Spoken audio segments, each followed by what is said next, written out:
I'm wondering about that myself.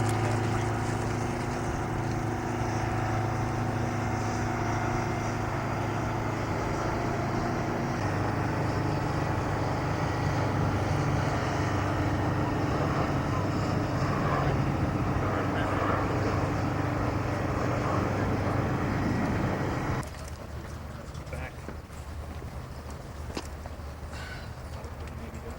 They're stationed here as well. So, the one that came in with, that's a C9. That's the older version of an airplane we used to fly. We're transitioning to basically the 737, which we call the C40. Kind of dust off the cobwebs, and then they'll move from there into an intermediate type of phase where they'll get certified to go on deployment, wherever that will take them. But they'll be doing carrier qualification while you're out there, and so it'll be fast and furious, and you'll kind of get an idea of what we do, what makes Navy aviation different from other service aviations, and also to see the sailors out there, the men and women, and how hard they work, kind of make that operation go. And it's you'll be safe. You'll be right up next to the flight line or foul line. A lot of times planes will be landing, taking off, it'll be loud, but there'll be people to ensure your safety, and you have all the proper protective equipment, that sort of thing. But it should be very exciting. And please let us know if there's anything we can do while you're out there to make your stay more enjoyable, and just welcome you all aboard. Anybody have any questions? We're going to have Charlie Brown's going to give you a detailed briefing on what you're going to do, but you're going to fly out there in a Navy carrier onboard delivery aircraft, get an arrested landing, and when you leave, you'll get a catapult shot, which is always it's exciting. And I'd rather be at the controls doing it, but I think it'll be real exciting for you. So you're a flyer? Yes, sir. F-18, started out in F-14s and then switched over to F-18s. Now you're land-based? Now I'm a staff guy. So I just came off a year-long tour over in Africa to Combined Joint Task Force 1 of Africa. So I was an air wing commander, flying off carrier, combat crews, and then I kind of moved out of my comfort lane into something completely different, and now I'm here on the staff. So it's all good. Thank you. Well, good. Does anybody have any questions?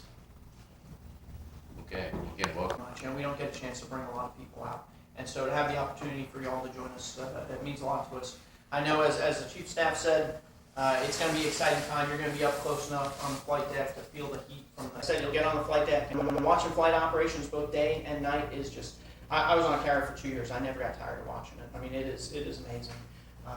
It's a great time. But again, you want to get out there and talk to sailors, because really that's the unique and real treasure that's out there.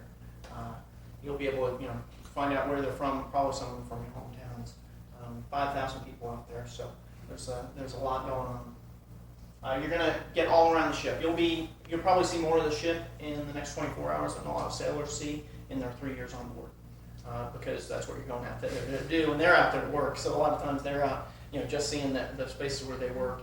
You're gonna get all around that ship. You're gonna be tired tonight, but it'll be a great tour. You get a chance to eat with the crew and with the officers in the wardroom. You'll probably stay in a stateroom, probably paired up with one other person from the group, and they're comfortable. It's a warship, so they're not luxury hotel accommodations, but it is comfortable. And then tomorrow we'll get you the cat shot back. Again, you'll probably be up late tonight watching flight operations. This is what the inside of the cob looks like. It's really dark. You're sitting backwards. A lot of people wonder why we make you sit backwards. Well, it's actually a little bit safer to do it that way. The airlines can make you sit forward because you're paying for a ticket, and a lot of people want to sit forward, but we're the Navy, so we just tell them you're sitting backwards. If you don't like it, it's the only flight out there. So, there's not a lot of windows. There's just these 2 little portholes on the side. If you're not sitting by a window, don't worry about it. You're not missing anything. It's just going to be water, water, water, steel, stop. That's it. There's not a lot to see. You're wearing one of these cranials, which is uniquely designed, one size fit none. But as I said, it's only a half-hour flight. It'll be over pretty quickly. When you land, because you're sitting backwards, you're going to get kind of forced back into the seat, which is, it might take the wind out of you a little bit, but it's over real quick. It's kind of comfortable because you're getting forced back into the seat. Tomorrow, though, when you take off, you're going to be kind of thrown towards the back of the aircraft. So they'll give you a safety group, tell you how to hang on, and make sure you're all ready to go, and they'll give you the ready signal. But One thing I always tell people, because I was never told this and it hurt, you want to put, don't put your feet flat on the floor. Put your feet up against something in the cod before you take off, because your legs are going to want to go to the back of the aircraft too. And the seat in front of you is going to be right at the height to hit your shins against. And you don't want to learn that the hard way. So it'll be good. Again, it's over real quickly. It's only about 2 or 3 seconds, but it's probably one of the more dynamic experiences that you'll go through. Do you have a compass heading which way we're going, I don't. more or less? No. Due I mean, west? you're heading West. southwest. Southwest. Probably southwest to go out to. Yeah, normally we'll do operations about 100 miles southwest of here. Any other questions? Go quickly. The flight deck, you're going to get out there and see, the pointy end is where they'll shoot you off tomorrow. The wrestling cables, that's how you stop. Every time you land, and you'll notice this when the cod lands, they'll go up to full power. Don't be alarmed by that. It's so that if they miss one of the cables, they can take off again. So I don't think that'll happen today, but if it does, just means you get another chance. The elevators, how we get the aircraft up from the hangar bay to the flight deck. This is what the pilots are looking at as they're landing. It's a Fresnel system. They'll explain that to you out when you get out there, so I won't go into that. It essentially tells them what glide slope to be on as they come in. All the people working on the flight deck are wearing different colored shirts. That's how we tell them apart what their jobs are. Again, they'll tell you all about this when you go out there, so I won't go into it. I know you got to get on to your next event, but it's amazing to watch when you're up there. And keep in mind that a lot of these men and women out there are 18, 19 years old. A year ago, 6 months ago, they may not have been allowed to drive the family station wagon, and now they're entrusted with $35 million aircraft or a $5 billion ship. And that's the ship, Stennis. Any questions? No? Good.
That's a little faded out there, sir. I have a small place of the Citadel program. If you got briefed at all about it, this is one of the processes that we do to put the F-18 Hornet back to the workforce or into the fleet or the Marines as a quality aircraft. One of the problems that what occurs is there's fatigue that takes place in the center section of the aircraft where the wings attach and the main landing gear. and because of the fatigue life expectancy of too many flight hours, about 7,000 flight hours, 12 to 2,000 cat traps, there's a lot of stress that goes on in these areas, which causes for time to replace these center barrels. My name is Elijah Scott. This is Mr. Mike Plank. He's the first line supervisor here. I'm a deputy program manager for the program. Some of the things that we do.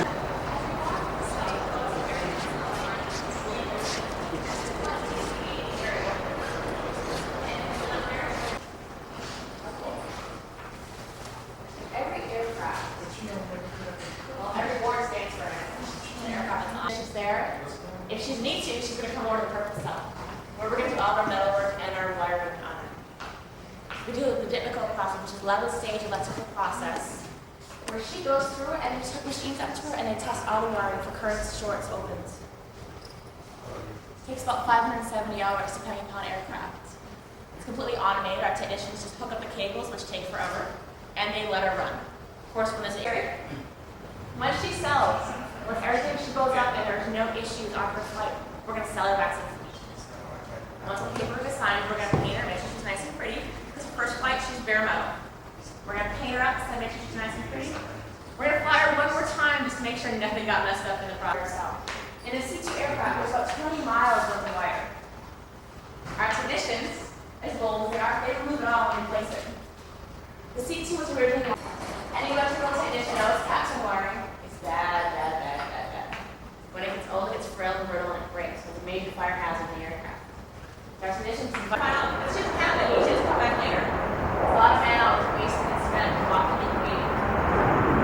So after many trial and errors, we decided to break it down to a cell-based work whenever she's ready. It's very important that our aircraft move at the designated cycle time. If they don't move,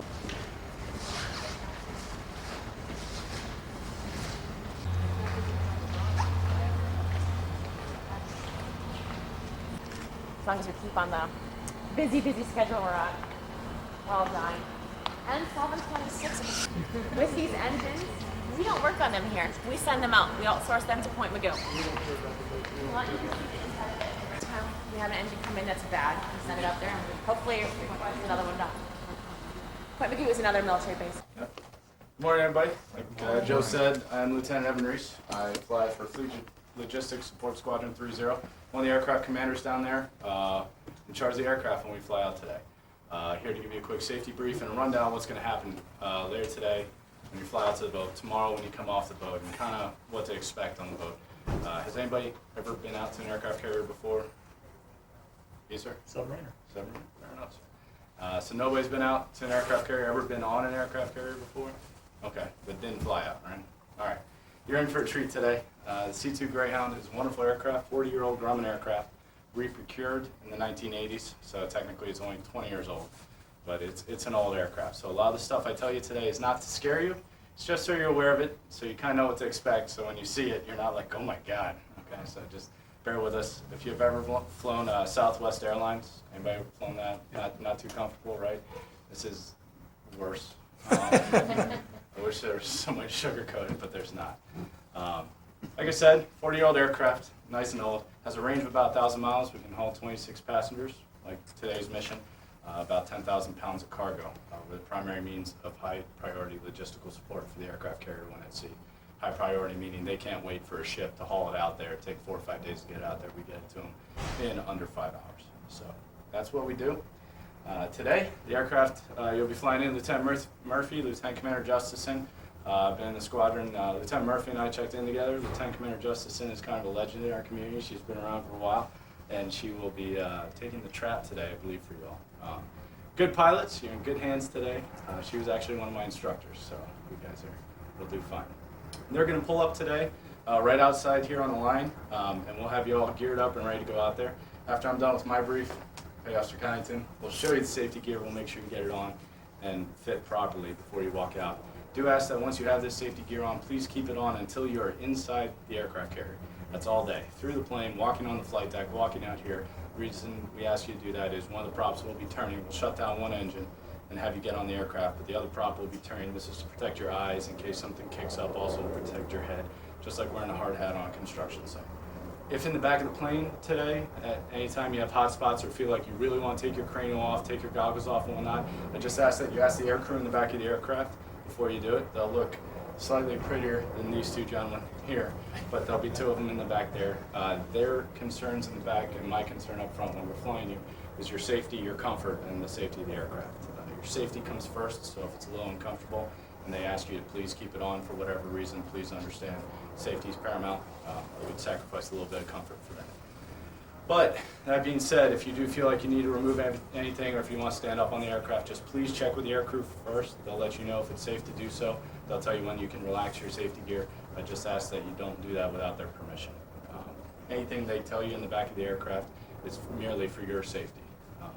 You're also going to hear some redundant things between my brief, their brief. You'll hear it again on the aircraft, and it's the theory of throw everything on the wall and hopefully one or two things stick. So just bear with us with that.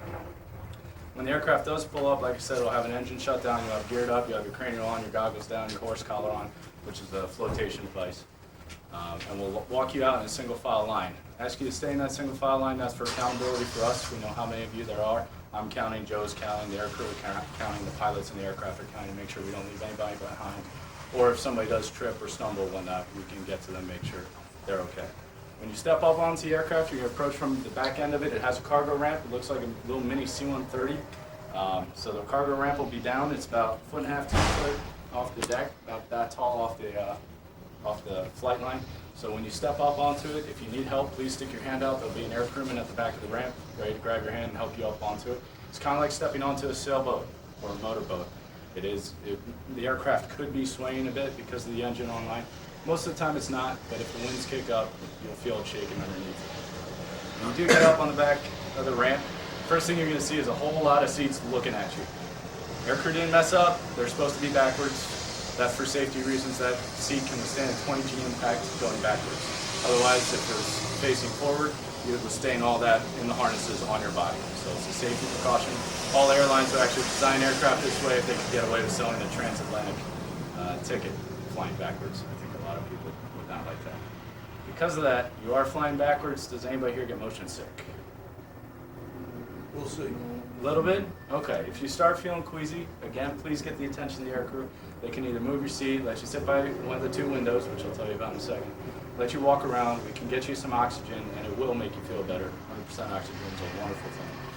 But if you are gonna boot, for lack of a better term, please let them know they have barf bags, and it happens. It happens to all of us, including Mr. Peter back there. I think he's even. Yeah. Once? Only once? Yeah. Okay. So that being said, please keep that in mind. Once you see all these seats facing backwards, we're going to ask you to file in. The aircrew will show you where to sit. Please file to the back of the aircraft and sit down. Like I said, there are two windows. You're going to see the two windows. Please don't fight over the window seat.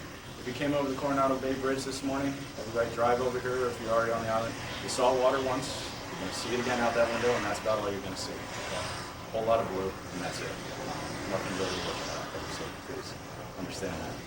When you do sit down, you're going to have two shoulder harnesses and lap belts. It's like a 4-point harness. Just pull the lap belt up over, click it in. It's a turn-style buckle, kind of like you see in NASCAR, and then two shoulder harnesses that pop down over top. The aircrew will help you with that in the back of the aircraft, make sure everything's good. When you are walking back there, part of the reason we give you this safety gear is it's a low ceiling in the aircraft. I'm 5'8", I have to duck to get through there, especially with cranial on. That adds an extra 2 inches to the top of your head. So please be aware, look up when you're walking down, and also look down. Everything in the back of the aircraft is exposed, a lot of sharp metal edges, whatnot, not too many, but there's a potential. If you bang your knee on it and whatnot, it could cut you, it could hurt you, so please be careful when you're walking in the back of the airplane.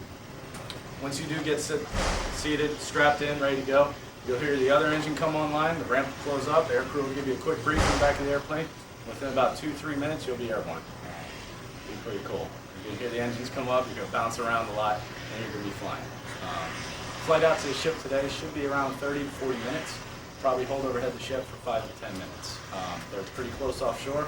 When I came back from George Washington yesterday, I flew right over top of them as they were steaming out. So the Stennis is ready for a lot of fun. On the flight out there, there are a couple odd things you might see in the back of the airplane that if you've never ridden in a military aircraft, you're going to be kind of surprised to see. everything is exposed. When I say everything, I mean everything.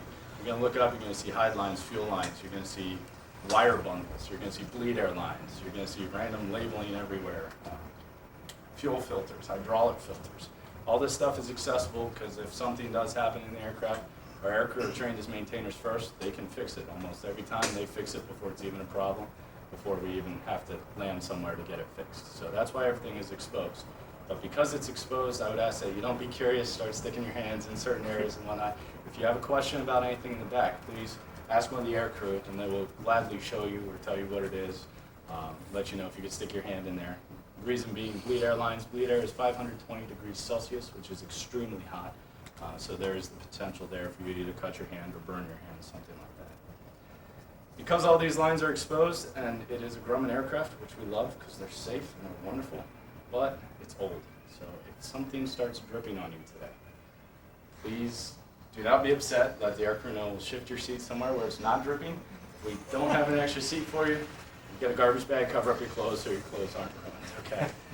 Understand that it's a good thing because if it stops dripping, we're out of something we need, so just bear with it, please. If it stops dripping, really let them know. The bird you're in today is one of our best flyers. No leaks in a couple months, so it should be fun. Another thing that might happen today with the temperature the way it is something that might look like smoke at your feet throughout the cabin of the aircraft.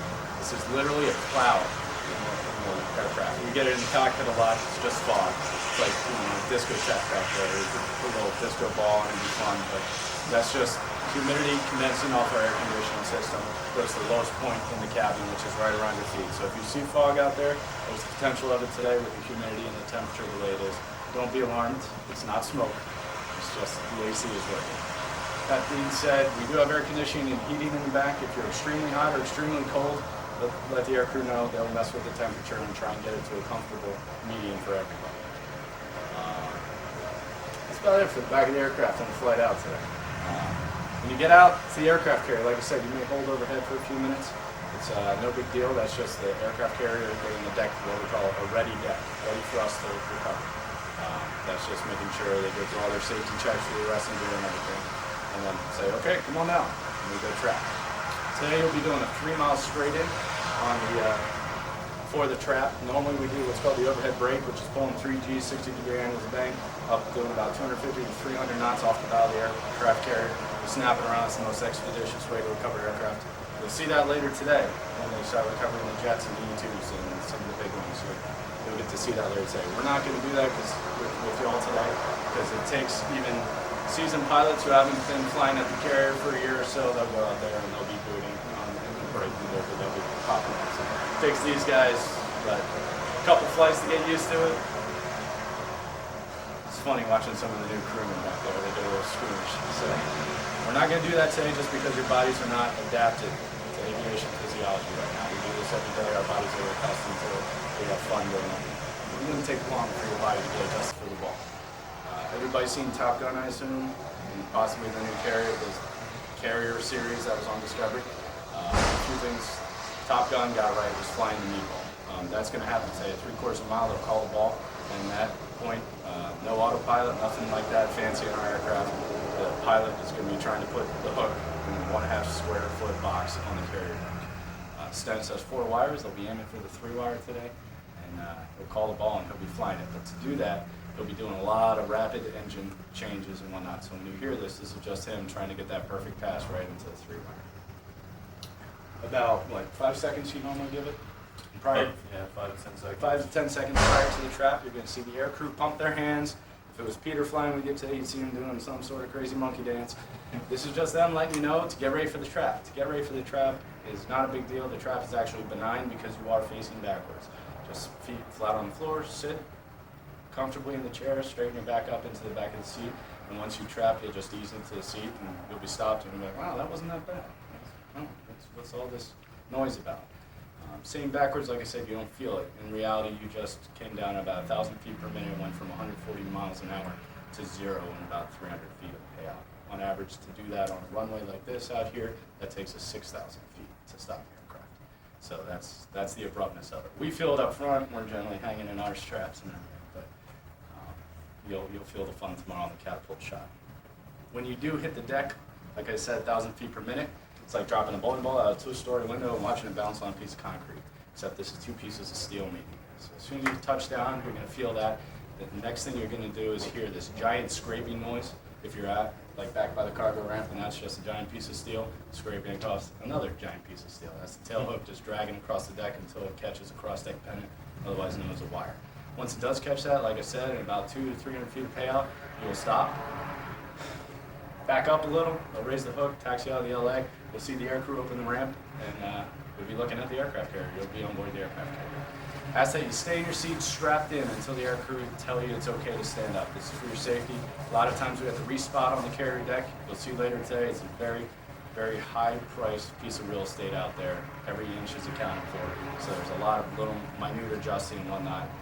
Once they do get the aircraft where it needs to be, they're going to chock chain it, shut down the engines. The aircrew asks you to unstrap, stand up, walk out the back of the ramp the same way you came in, single file line into the skin of the ship. There'll be a gentleman there with a giant white float coat with the green letters ATO on it. He'll escort you into the skin of the ship, take you down the deck, get you married up with all your baggage, collect our flight gear from you, get your stateroom set, and the PAO will be there to meet you to start taking you on tours to see everything else. When you're walking on the flight deck, when you get out of the aircraft today, I ask that you don't be curious. This isn't the time to be curious until you're properly briefed on how to walk around the flight deck, and once they get enough safety observers to take you around that flight deck. So please just say single file line, get inside the aircraft carrier, and then later in the day, you'll get a tour of the flight deck during flight operations. You'll get to go up to the tower and see a full cycle of recovery and launch and everything. So there'll be plenty of opportunity for that later. This first time, we're just hoping we're looking out for your safety. We want you in the ship safely before then the ship will take care of getting you up there. If for some reason you look around and you're not in the same group of people you were, if you're in that single file line, you're like, I don't recognize anybody, what's going on? And you see a lot of moving parts, you can hear jet engines stirring, you're going to hear props stirring, you're going to see planes moving around, fuel lines, a couple bombs will be moving around on the deck. You're going to see a whole bunch of stuff, and it's going to be fascinating. But if you get lost for whatever reason, you're not sure what to do, just go down on one knee, raise your hand up like that. Within about 2 seconds, somebody's going to grab hold of your arm and get you where you need to be, okay? If they grab you rather abruptly, please understand that's them being concerned for your safety, and they're your safety only. A lot of people out there, if they do grab you, they aren't concerned about hurting your feelings. They're concerned about getting you out of a dangerous situation. So please understand that. That shouldn't be an issue today. Your guests aboard the boat, the tower, everybody, the admiral is keeping an eye on you. There are about 15 sets of eyes making sure you guys are safe. Nothing's going on around you that could possibly hurt you. But that being said, if you do get broken up for whatever reason, just go down on that knee and somebody will help you and get you where you need to be. Okay? Any questions on that? So, Where'd you go to school and what'd you study? University of Virginia, political theory with a minor in physics. Thanks. Okay. Why?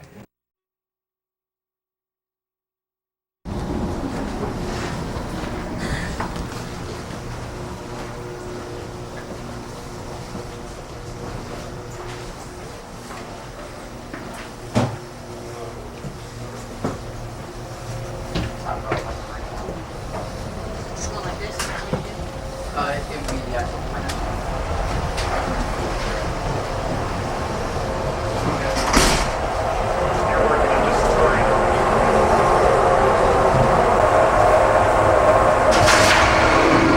Okay, so you've got them at the ready. You can also take pictures of the hand wave. Love that. Does everybody have a pair of Mickey Mouse ears, hearing protection, and a set of earphone earplugs? Oh, We're not ready to go just yet. But I was really You're just prepared. getting ahead of You're the already on the flight deck. You're already out there. That's Just okay. trying to follow the rules. Alright, if you'll follow me, please. Sir, introduce the term to a younger sailor by saying shipmate! These are all messed up, but for us motivated hoorah sailors, shipmate is a term of affection for I'm Lieutenant Harrington, aircraft handling officer on board here. My job is coordinating everything that's going on the flight deck and down in the hangar bay. Yes. Down here, we got the hangar bay. That's the status of, I don't know if you've been down to the hangar bay yet, but you can see our hangar bay is jam-packed right now with the aircraft. Hangar bay is used for a lot of maintenance down there. So my overall job up here is coordinating everything on the flight deck, the hangar deck, safe movement of aircraft. We do a lot of things with pinology So it's real quick reference for me to just look at the flight deck and know exactly the requirements of each aircraft just by looking at it. For example, the deck, he is getting all their maintenance requirements, everything that they need, then he's going to funnel that through me, and then it's my responsibility to get those aircraft somewhere on this deck to get the maintenance or whatever they need. We have our purple shirts here, we call them the grapes. They're controlling all the fueling evolutions on the flight deck and hangar bay.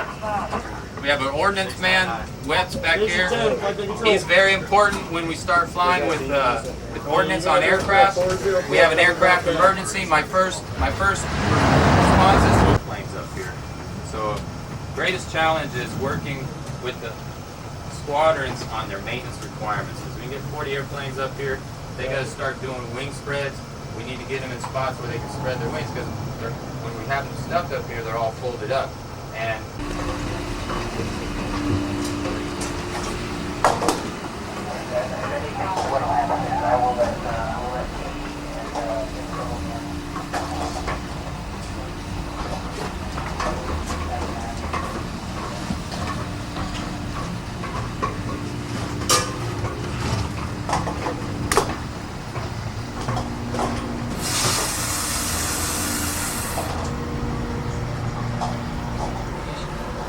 flag bridge, what we call right here.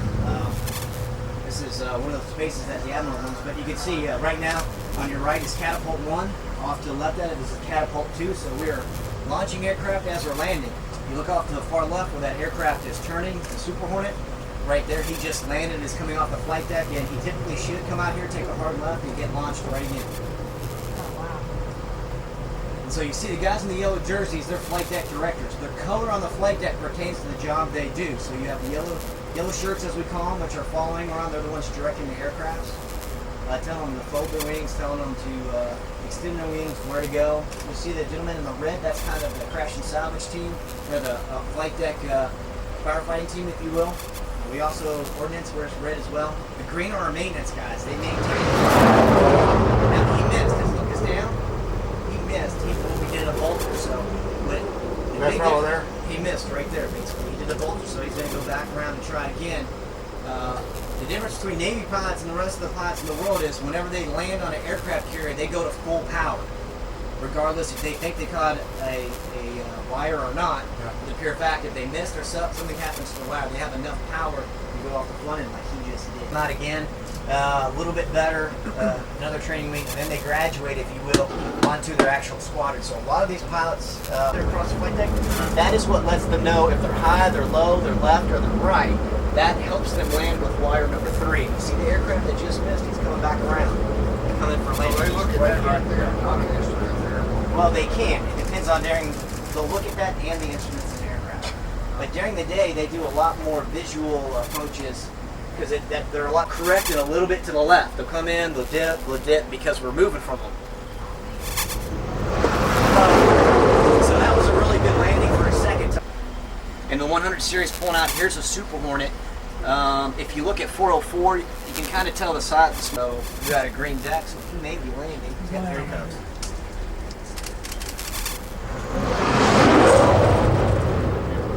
Now his hook is up, so his team score stays with them throughout their career.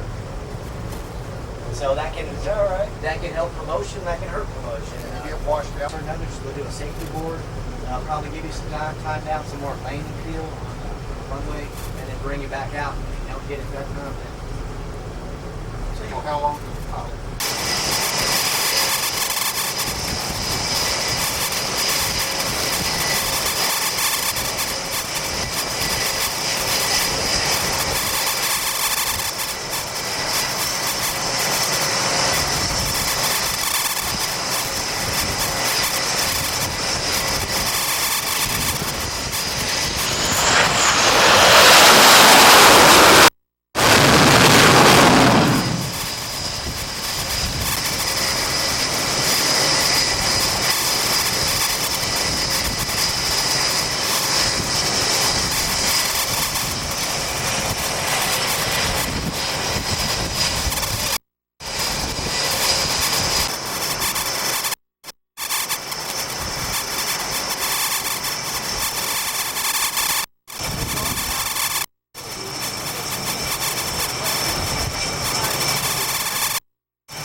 know, so when we're out overseas, we'll put our aircraft up and they'll go out, 100 miles or so and defend us out there. And then if the enemy gets through that, then we've got our cruisers and destroyers that are kind of a ring around us, and they'll defend us in the second layer. Get to that, then we've got our own weapon systems to defend us from that. So the Stennis is kind of a self-contained with the air wing, that goes forward like what we're talking about. Those are designed to look out a couple hundred miles and find aircraft. So for example, over here are the ones that go out and look for other vessels. So they have their own radar with an imaging capability. So this is a lab helicopter? Yeah, very good. Thank you, very good. You developed that? They did? Yeah, it's awesome. Seahawk? I heard that before. Some of the admirals conveyed that.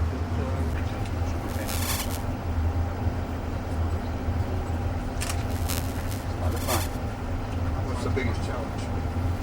Well, the one I really alluded to before, when we're in the Gulf, which is not that big. That's what I did, like on the Lake Michigan. And we're doing it at high speed because the winds are light.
replacements on board, so he's my best friend now. So air operations. What do we do here? I work for the captain, but interface with the air wing. What we do here is all those seats that you're sitting in. My background is prowlers, but do they go up? Will they be up at the tower? Are they going to go up the tower today? Up in the front flight, I think they're going to go there tonight. 503 Prowler Ball, 64. The boss up in the tower, I'd like to think he's got the easy job. He owns all the airplanes around the pattern when it's clear in a million, when it's a day of VFR and he can see all the airplanes with his eyes. I own all the airplanes when it's night or it's bad weather. So I own all the ACs, all the air traffic controllers. 39 people back in that back room, so I can't let you go back there because they're controlling airplanes now. But I would put those guys up against any air traffic controller, since you guys are from Illinois, against they're better than the ones at O'Hare.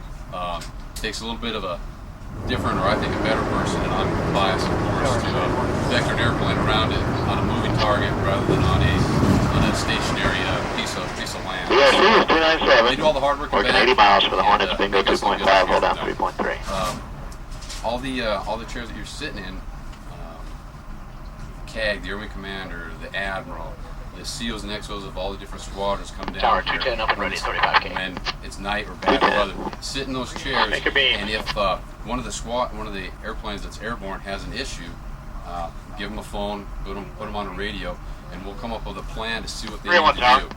Do they need to recover the airplane right now? Understand your diamond. Divert them to San Diego, which is approximately 80 miles away right now. FLP'd with the just one of those little issues that we paddles recover them in about in an hour when we regularly plan to recover them. So we come up with a plan and we execute that plan.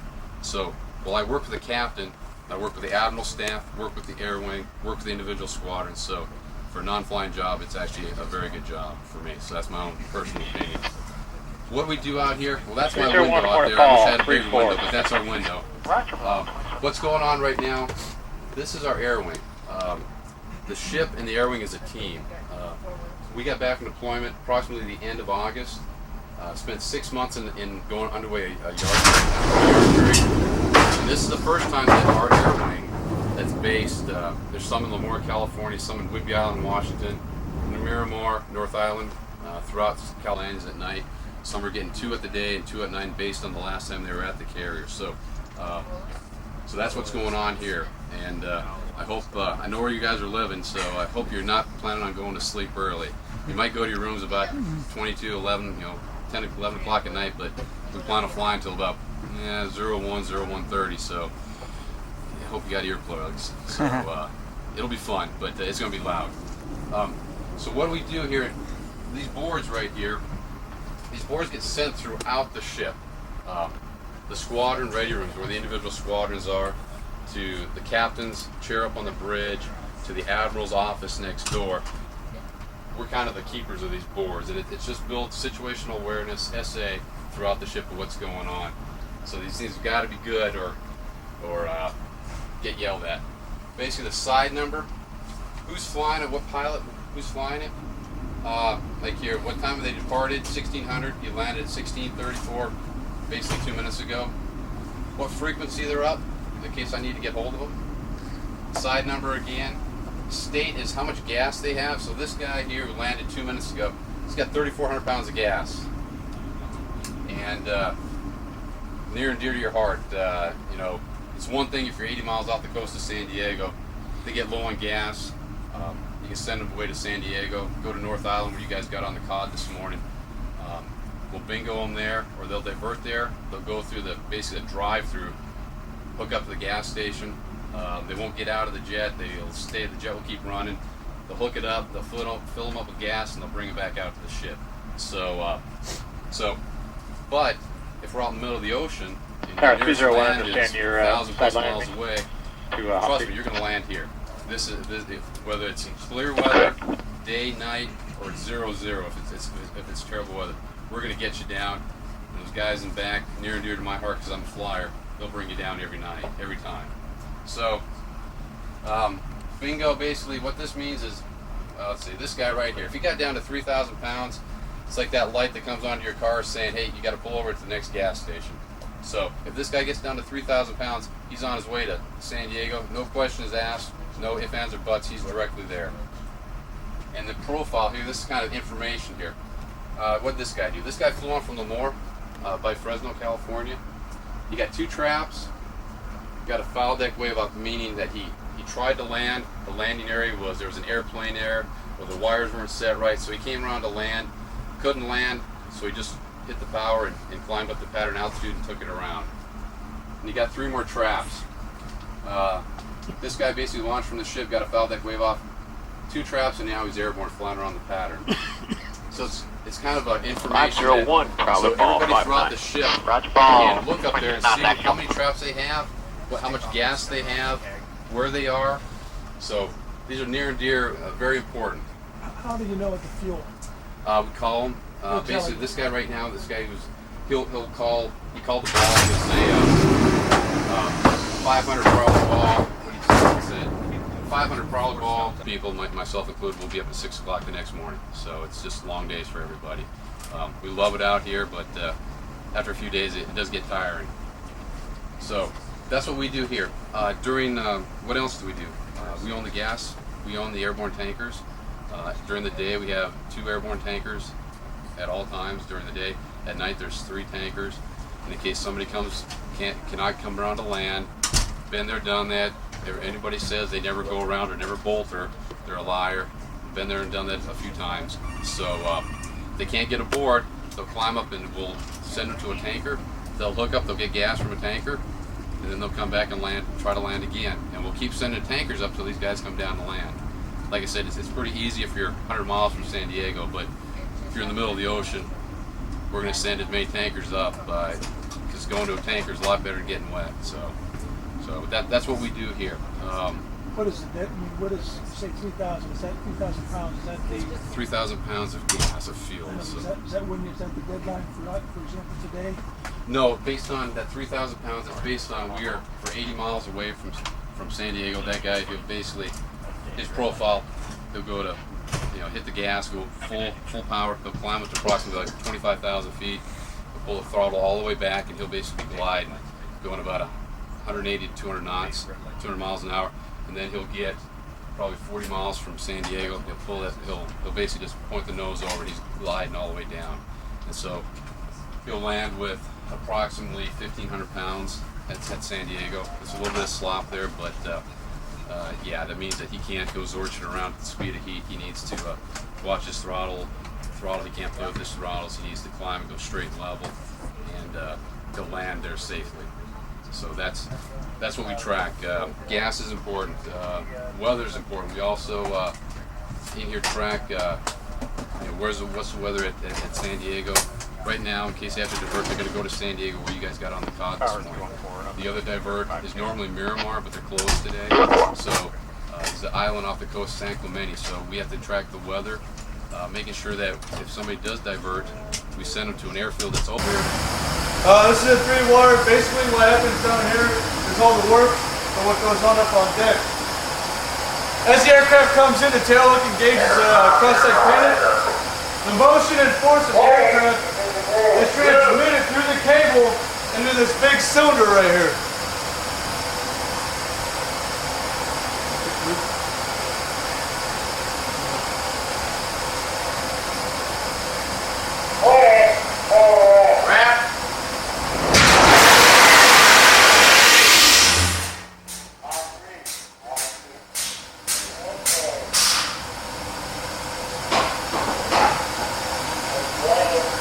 All that energy is being transmitted into these cables. 2 cables, 1,100 feet each. What would it do? It's like a big block and tackle type system.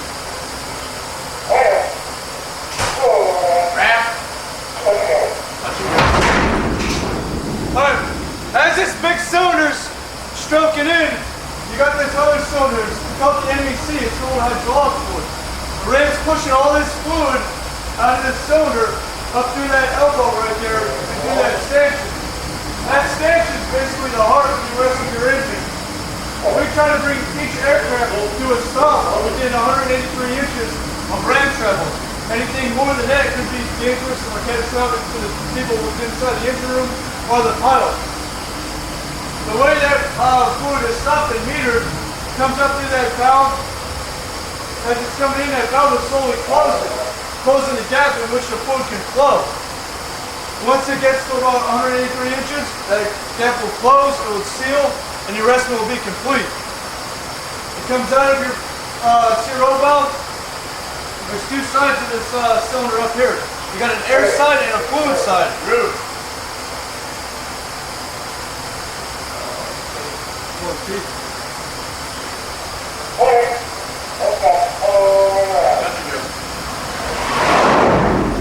As this fluid's coming out, coming up through that valve, it's pushing this piston in here. It's pushing it down, compressing the air on your air side.